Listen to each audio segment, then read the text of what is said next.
સુરેન્દ્રનગરમાં કેનાલનું એક તરફ સમારકામ ચાલી રહ્યું છે અને બીજી તરફ એ જ સમયે પાણી છોડાયું, જેને લઈ હવે વિવાદ છેડાયો છે। લખતરના અણિન્દ્રા અને બજરંગપુરા ગામ વચ્ચે નર્મદા કેનાલમાં પાણી છોડાયું। ખેડૂતોએ આરોપ લગાવ્યો, રાજકીય દબાણના કારણે કેનાલમાં પાણી છોડાયું છે। સાથે માંગ કરી કેનાલનું સમારકામ પૂર્ણ થયા પછી પાણી છોડવામાં આવે, કેમ કે કેનાલ તૂટી જવાનો ખતરો છે।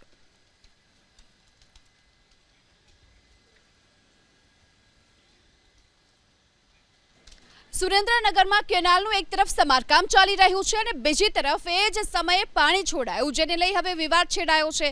લખતરના અણિન્દ્રા અને બજરંગપુરા ગામ વચ્ચે નર્મદા કેનાલમાં પાણી છોડાયું। ખેડૂતોએ આરોપ લગાવ્યો, રાજકીય દબાણના કારણે કેનાલમાં પાણી છોડાયું છે।